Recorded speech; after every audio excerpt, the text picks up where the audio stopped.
Y pues nada, entonces continuamos con lo de la invasión alemana.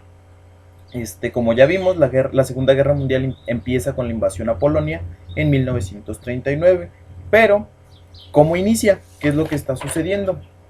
Si bien la invasión a Polonia es lo que marca el inicio de la Primera Guerra Mundial, lo que me gustaría más bien rescatar de esto es la técnica militar utilizada. Lo que los alemanes vinieron haciendo después de la Primera Guerra Mundial fue modificar sus estrategias, fue modificar sus armamentos, fue utilizar mejor tecnología también, tanto en sus artillerías, en sus aviones, en su armada, en todas estas cosas bélicas. Ellos empezaron a hacer mejoras muy significativas. ¿A qué punto? No solamente mejoraron el armamento, no solamente mejoraron la artillería, sino que también las estrategias militares fueron diferentes. Ellos iniciaron una que se le denominó Blitzkrieg o guerra al relámpago, que es la que venía en la ficha anterior. Este tipo de guerra consistía en ataques muy rápidos que no permitían al enemigo reabastecerse o defenderse. ¿Por qué? Porque los alemanes avanzaban rápidamente por el frente con su artillería, llevaban sus tanques y al mismo tiempo los aviones los bombardeaban a los enemigos y no les daba tiempo de defenderse. Entonces este tipo de estrategia que era muy rápida y era de avanzada muy veloz también, les permitió ir conquistando territorios de manera muy veloz. ¿Por qué? Porque ellos llegaban, bombardeaban, balaceaban, por así decirlo, y iban conquistando territorios y iban avanzando más y más y más y más.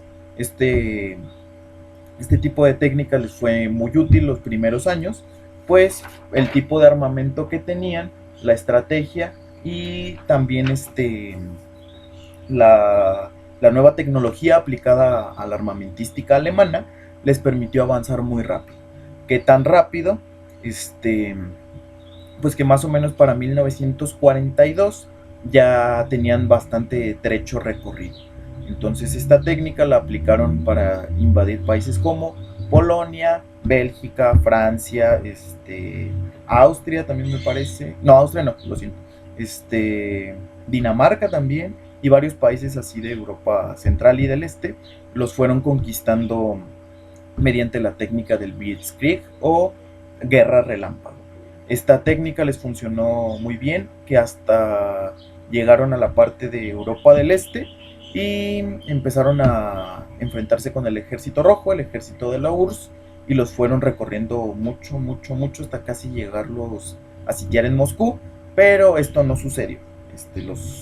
Los militares del ejército rojo pudieron detener la avanzada nazi y retrocederla un poco, recuperando así algunos de sus territorios. ¿Por qué es importante esto? Porque en este mismo momento, cuando está el ejército rojo enfrentándose al ejército nazi, Hitler en 1941 le declara la guerra a los Estados Unidos. Esto va a ser de suma importancia porque al declararle Hitler la guerra a los Estados Unidos, los Estados Unidos le da todo su apoyo, tanto militar como económico, a los aliados y contribuyen a que las fuerzas aliadas retrocedan al ejército alemán y los vayan llevando hacia atrás, otra vez hacia Berlín.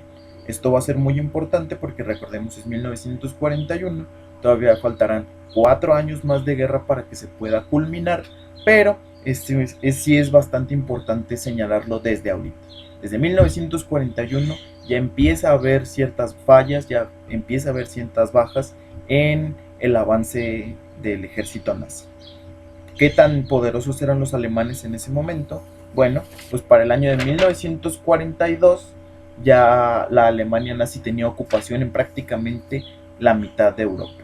La mitad de Europa ya estaba ocupada por los nazis, ya fuera como países aliados o ya fuera como países sometidos por el régimen. Esto es muy importante porque no solamente se debió a la técnica militar, o sea, en la parte estratégica, sino que también la parte armamentística jugó un papel fundamental.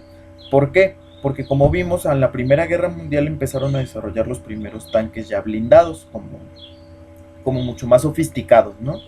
Y a eso se dedicaron los alemanes, a mejorar tanto sus aviones, como sus barcos, como sus tanques. También mejoraron mucho en su artillería y crearon cañones y armas de larga distancia, cuyos misiles podrían causar una muy gran destrucción en un área bastante grande, pero a una distancia considerablemente lejana. Esto les permitía que a ellos no tuvieran tantas bajas, sino que más bien pudieran atacar a la distancia y ya después, cuando el enemigo estaba un poco diezmado, ahora sí entrar directamente con la artillería. La artillería alemana es considerada de las mejores durante este tiempo, tanto que los tanques que ellos poseían eran mucho mejores que los tanques de los aliados. Los tanques alemanes eran bastante difíciles de destruir y eran muy poderosos en cuestión armamentística. Esto también va a ser una parte fundamental, porque los tanques de guerra alemanes fueron muy importantes para poder lograr esta expansión que se pretendían los alemanes. Eso al respecto de los avances de la artillería.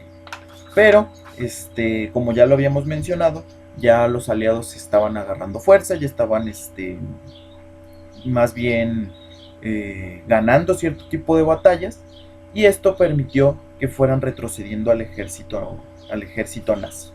Después de que Estados Unidos ayudara a los aliados y que el ejército nazi se fuera debilitando poco a poco, sucede otra situación que va a ser determinante en el final, o en la parte final de la Segunda Guerra Mundial. ¿Por qué? Porque después de que ya los soviéticos lograran detener a los nazis y echarlos para atrás en su avanzada, los alemanes quieren reconquistar los territorios perdidos y realizan una invasión a la Unión Soviética, a la URSS. Pero el error fatal que cometen los alemanes es realizar esta invasión en la época de invierno. El invierno es muy crudo en la parte de Rusia, y esto causó muchas bajas en el ejército, causó que el ánimo se diezmara, y finalmente esto sí representaría una derrota crucial, porque el ejército rojo va no solamente a ganar las batallas que estaban planeando el ejército nazi, sino que va a avanzar y avanzar y avanzar hasta llegar a Alemania, y va a tomar la ciudad de Berlín. Eso va a ser ya el final de la guerra. Esto ocurre en 1945. 1945 es el año que marca el final de la guerra, con varios ¿cómo se le puede llamar? Sucesos que representarían ya totalmente el fin del conflicto armado. Uno de ellos, como sabemos, los Estados Unidos bombardean las ciudades de Hiroshima y Nagasaki con bombas atómicas, y esto causa la rendición de Japón en el Pacífico. Entonces vamos a decir que ya cayó la ciudad de Tokio, que era una de las partes principales del eje. Y después, 30 de abril de 1945, Hitler se da cuenta de que está rodeado, de que ya todos los aliados están llegando a Alemania, y prácticamente Berlín está a punto de caer, Berlín, la capital alemana, y decide suicidarse pegándose un tiro en su búnker en Berlín. Esta versión es la que nosotros conocemos como oficial. Sin embargo, ciertos archivos desclasificados, ciertas investigaciones recientes, señalan que puede ser que Hitler no se haya suicidado en el búnker, sino que se haya escapado y haya huido hacia Sudamérica. Esto todavía no se ha podido desmentir o comprobar, pero ahí queda para el dato. Finalmente, ya cuando lo que representa el fin de la Segunda Guerra Mundial, es el 9 de mayo de 1945, cuando el ejército nazi se rinde ante el ejército rojo, que es el ejército de la Unión Soviética. Va a ser el final de la Segunda Guerra Mundial y el comienzo de la pugna entre dos superpotencias, los Estados Unidos y la Unión Soviética. Eso lo vamos a ver en el siguiente video, en nuestra siguiente clase, porque ahorita nos vamos a centrar únicamente en lo acontecido en la guerra. Esos son los factores mucho más importantes que hay que señalar.